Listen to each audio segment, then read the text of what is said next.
उत्तर प्रदेश सरकार में मंत्रिमंडल के मेरे वरिष्ठ सहयोगी, कासगंज के प्रभारी मंत्री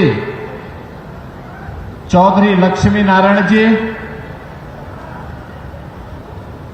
उत्तर प्रदेश सरकार में बेसिक शिक्षा विभाग के मंत्री श्री संदीप सिंह जी, माननीय विधायकगण श्री देवेंद्र सिंह राजपूत जी, हरिओम वर्मा जी,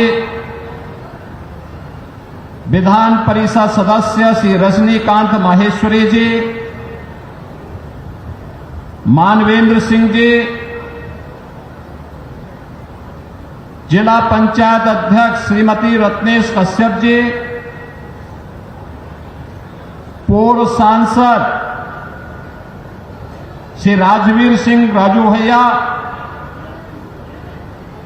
प्रदेश उपाध्यक्ष भारतीय जनता पार्टी श्री ब्रिज बहादुर जी,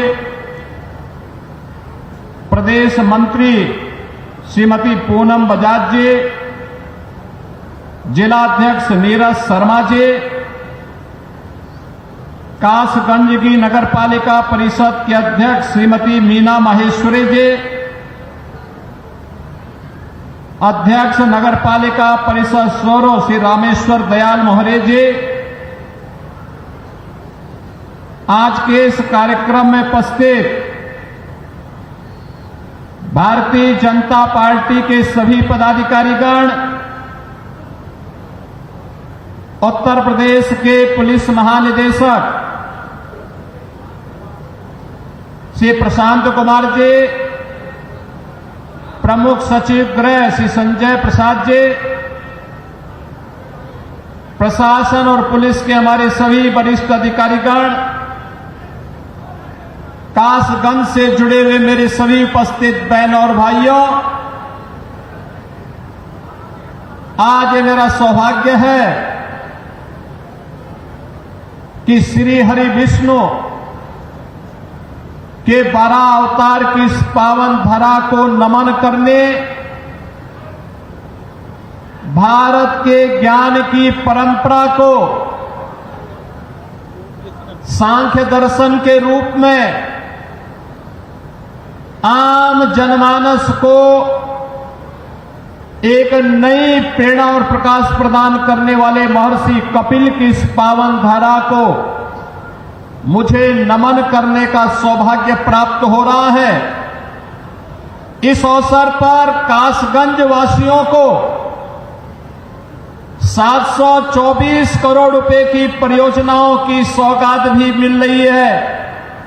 इसके लिए कासगंज के जनप्रतिनिधियों को हृदय से धन्यवाद देते हुए यहां की जनता जनार्दन का मैं अभिनंदन करता हूं, उनका स्वागत करता हूं। बहनों और भाइयों, मैं बधाई देता हूं कासगंज वासियों को कि आज इतनी परियोजनाएं आपको प्राप्त हो रही हैं। कासगंज, याद करिए, जब सृष्टि के निर्माण की प्रक्रिया आगे चल रही थी, भगवान श्री विष्णु का तृतीय अवतार 12 भगवान के रूप में इसी धरती पर, सोरो की धरती पर, इस धरा के कल्याण के लिए अवतरित होते हैं।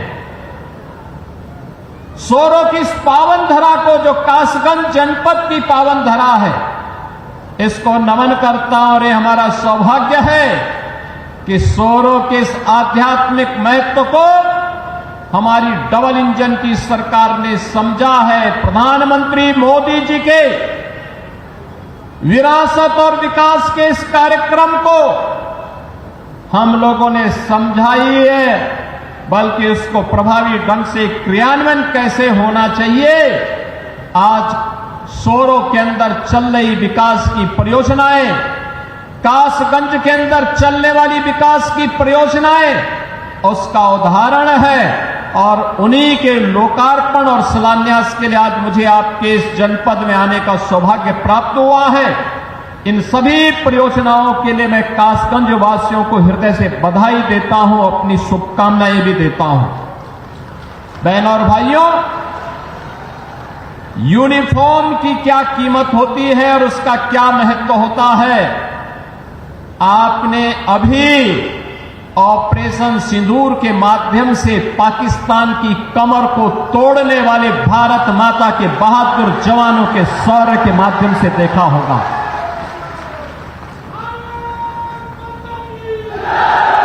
आपने देखा होगा कैसे प्रधानमंत्री मोदी जी के मार्गदर्शन में भारत के बहादुर जवानों ने पाकिस्तान को चारों खाने चित्त करते हुए उसको उसकी ही औकात में लाने का काम किया है। अगर हमारे पास मजबूत सेना नहीं होती, भारत माता के पास बहादुर जवान नहीं होते, तो पाकिस्तान जैसे दुश्मनों के रहते हुए देश की जनता कैसे सुरक्षित रहती, कैसे सुरक्षित रहती। अब तो भारत ने बता दिया है कि अगर हमारे एक नागरिक को भी छेड़ोगे तो अपने अस्तित्व के लिए जूझोगे, अपने अस्तित्व के लिए जूझोगे। और आज पाकिस्तान दुनिया के अंदर गुहार लगा रहा है कि जान बख्श दो एक बार। बहनों और भाइयों, ये इसलिए क्योंकि पिछले 10 वर्ष में प्रधानमंत्री मोदी जी के नेतृत्व में सेना के आधुनिकीकरण को लेकर के, सेना के सुदृढ़ीकरण को लेकर के लगातार कार्य हुए हैं। और इसीलिए भारत की सेना दुश्मन के किसी भी प्रकार का मुकाबला करने के लिए सदैव तत्पर रहती है। अगर कभी दुश्मन ने कोई जरूरत की तो उसके घर में घुस करके, उसको मार करके उसका काम तमाम करने की पूरी क्षमता भारतीय सेना के पास है। बहनों और भाइयों, जो काम देश की सुरक्षा के लिए सेना का है, उसी प्रकार का कार्य आंतरिक सुरक्षा में कानून का राज स्थापित करने में पुलिस की हुई होती है। याद करिए 2017 के पहले का उत्तर प्रदेश कोई सुरक्षित नहीं था। सायकाल होते होते सड़कों पर कर्फ्यू जैसा दृश्य दिखाई देता था। उपद्रवी और उत्पाती सड़कों पर आकर तांडव करते थे। न बेटी सुरक्षित थी, न व्यापारी सुरक्षित था। हर तीसरे दिन एक दंगा होता था। पर्व और त्योहार के पहले ही लोगों के घर में, लोगों के मन में एक आशंका आ जाती थी, पता नहीं अब क्या होगा, अब क्या होगा। प्रदेश में विकास ठप हो गया था। एक तरफ उपद्रव और दूसरी तरफ अंधेरा। इन दोनों के बीच का समन्वय था समाजवादी पार्टी और पहले की 2017 की पहले की सरकारें। वे गुंडों के साथ मिलकर के प्रदेश में अराजकता फैलाते थे, कानून के लिए संकट खड़ा करते थे, बेटी और व्यापारी की सुरक्षा के साथ खिलवाड़ करते थे, सज्जनों को प्रताड़ित करते थे, दुर्जनों का महिमा मंडन करते थे। यही पिछली सरकारों का कार्य था। और जब विकास एजेंडे में नहीं होता है तो फिर सरकार कुछ कर नहीं सकती। याद करिए, कासगंज जनपद का निर्माण 2008 में हुआ था। 2008 में बहुजन समाज पार्टी की सरकार थी।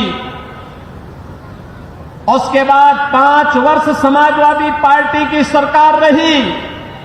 बहनों और भाइयों, पुलिस लाइन, जो पुलिस की व्यवस्था की बुनियादी आवश्यकता होती है, इसके लिए न जमीन दी गई, न पैसा दिया गया।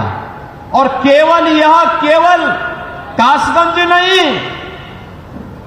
उत्तर प्रदेश के लगभग 12 जनपद ऐसे थे जिनमें जिला मुख्यालय नहीं थे, पुलिस लाइन नहीं थी, डीएम और एसपी भी किसी ब्लॉक में बैठने के लिए मजबूर होते थे।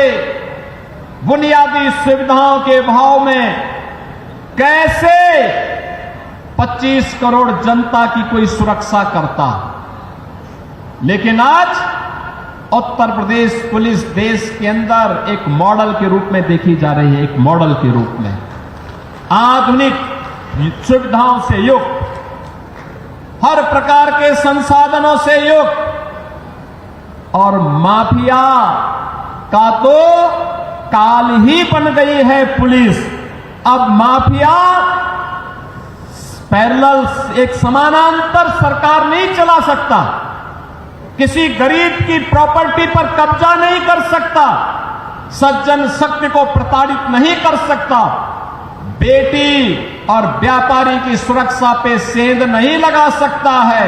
अगर लगाएगा तो उसे मालूम है अगले चौराहे पर यमराज उसका इंतजार कर रहा होगा और फिर राम नाम सत्य है कि यात्रा निकलनी प्रारंभ हो जाएगी। बहनों और भाइयों, ये नए भारत का नया उत्तर प्रदेश है। आज मुझे 191 करोड़ रुपए की लागत से बने हुए कासगंज के अत्याधुनिक पुलिस लाइन के लोकार्पण का अवसर भी प्राप्त हो रहा है। ये लोकार्पण केवल एक पुलिस के लिए नहीं, पुलिस के लिए यहां अत्याधुनिक सुविधाएं दी गई हैं। 1000 बैरक बनाए गए हैं, 1000 पुलिस कार्मिकों के लिए बैरक बनाए गए हैं। यहां पर पुलिस के जुड़े हुए अधिकारियों के लिए आवासीय सुविधा भी दी गई है। पुरुष हो या महिला कांस्टेबल या अधिकारीगण, इन सबके लिए सुविधाएं दी गई हैं। ऑडिटोरियम भी बनाया गया है, लेकिन साथ साथ यहां पर पुलिस की वे आधुनिक सुविधाएं भी इनको प्राप्त हो रही हैं जो एक आधुनिक पुलिस को प्राप्त होने चाहिए। और ये मॉडल बना है। उत्तर प्रदेश पुलिस आवास निगम ने एक समय सीमा के अंदर इसे निर्माण करते हुए आज समर्पित किया है और यह कार्यक्रम अनवरत रूप से आगे बढ़ेगा। अब पुलिसकर्मी भी टूटे हुए एस्बेस्टस के बैरक में नहीं रहेंगे, बल्कि हाई राइज बिल्डिंग के किसी अच्छे शानदार आवासीय सुविधाओं से युक्त बैरक में रह करके सुरक्षा का शानदार मॉडल खड़ा करेंगे। यह पुलिस लाइन कासगंज इसका एक उदाहरण बनकर के उतरी है। मैं इस अवसर पर उत्तर प्रदेश पुलिस को, उत्तर प्रदेश पुलिस आवास निगम को और कासगंज पुलिस को हृदय से बधाई देता हूं जो इन सभी सुविधाओं का लाभ आज यहां प्राप्त करने जा रहे हैं। बहनों और भाइयों, आज यहां पर कासगंज के अनेक परियोजनाओं की सौगात भी कासगंज वासियों को प्राप्त हो रही है। मुख्यमंत्री कंपोजिट विद्यालय का शिलान्यास, याद करिए, मुख्यमंत्री कंपोजिट विद्यालय, यह शिक्षा का एक मॉडल बनने जा रहा है अटल आवासीय विद्यालय की तर्ज पर। अटल आवासीय विद्यालय 6वीं क्लास से 12वीं तक है, लेकिन मुख्यमंत्री कंपोजिट विद्यालय, बहनों और भाइयों, यह प्री प्राइमरी से लेकर के 12वीं तक होगा और हमारा प्रयास होगा पहले चरण में जनपद स्तर पर, दूसरे चरण पे तहसील स्तर पर, तीसरे चरण में ब्लॉक स्तर पर, चौथे चरण में न्याय पंचायत स्तर पर विद्यालयों की एक श्रृंखला खड़ी होगी और उत्तर प्रदेश के गरीब का बच्चा भी आधुनिक शिक्षा से युक्त होकर के देश के विकास में अपना योगदान देगा। शिक्षा के साथ साथ आज यहां पर स्वास्थ्य के लिए, स्वास्थ्य के साथ साथ यहां की सड़कों के लिए, पर्यटन विकास के लिए, पेयजल के लिए, नगरीय विकास के लिए और जीवन के प्रत्येक क्षेत्र में समग्र विकास की अवधारणा को आगे बढ़ाने के लिए आज इन सभी 724 करोड़ रुपए की परियोजनाओं की सौगात कासगंज वासियों को अर्पित करते हुए मुझे अत्यंत आनंद की अनुभूति हो रही है। मैं धन्यवाद दूंगा अपने माननीय जनप्रतिनिधियों को जिन्होंने रुचि लेकर के यहां की विकास की योजनाओं को आगे बढ़ाया है और रुचि लेकर के इन कार्यक्रमों को सफलतापूर्वक क्रियान्वित करने की दिशा में आगे बढ़े हैं। बहनों और भाइयों, विकास ऐसे ही बढ़ता है। शोरों का पर्यटन विकास होगा। याद करिए, शोरों का महत्व वही है जो आज संभल का महत्व है। अब तो आप समझ गए होंगे संभल के महत्व को। वहां भी भगवान श्री हरि विष्णु का कल्कि अवतार की भूमि है और ये सोरो श्री हरि विष्णु का 12 अवतार की भूमि, ये तीसरा अवतार है। याद करिए, सोरो तीसरा अवतार है और संभल 10वां अवतार है।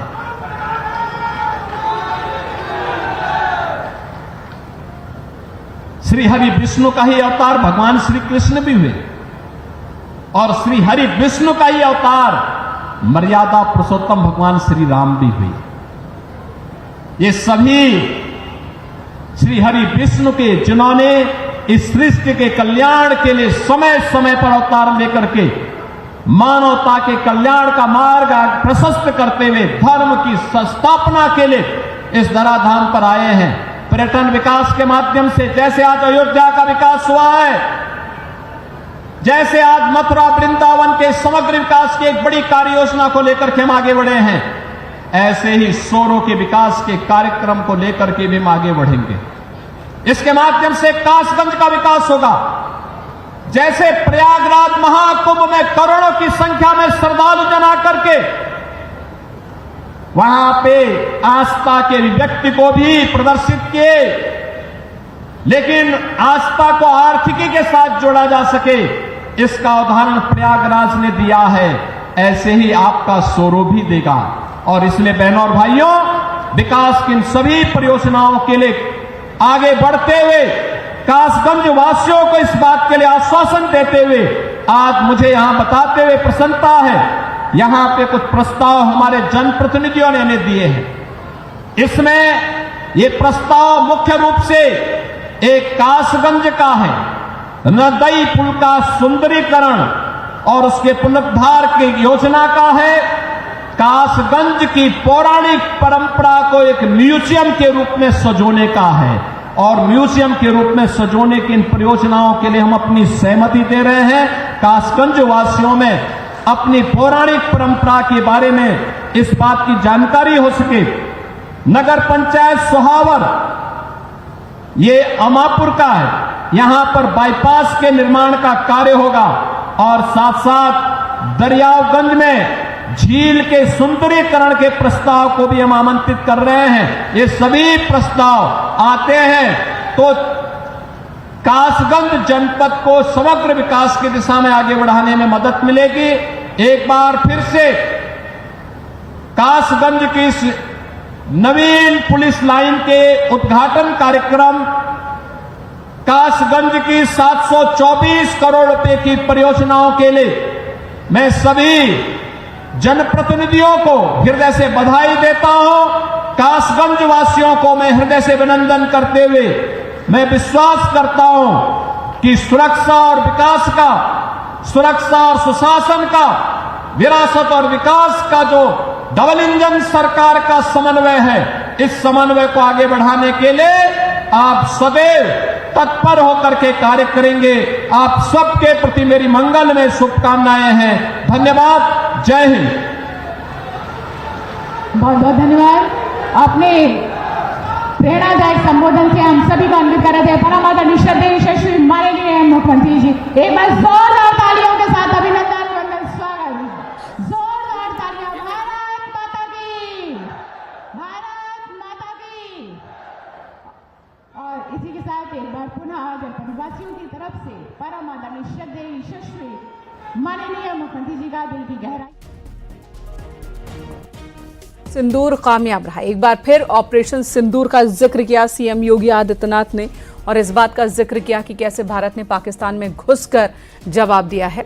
आज कासगंज को बड़ी सौगात दी। मुख्यमंत्री ने 724 करोड़ की विकास परियोजनाओं का लोकार्पण और शिलान्यास किया और इस मौके पर भी भारत के बहादुर जवानों का जिक्र किया, ऑपरेशन सिंदूर का जिक्र किया और पाकिस्तान में आतंकवाद को खत्म करने को लेकर जो प्रण लिया है केंद्र सरकार ने, उसका जिक्र किया।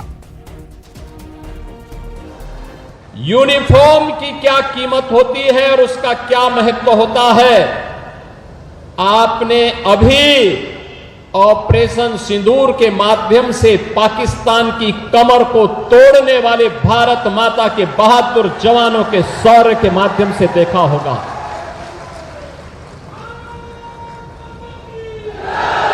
आपने देखा होगा कैसे प्रधानमंत्री मोदी जी के मार्गदर्शन में भारत के बहादुर जवानों ने पाकिस्तान को चारों खाने चित्त करते हुए उसको उसकी ही औकात में लाने का काम किया है।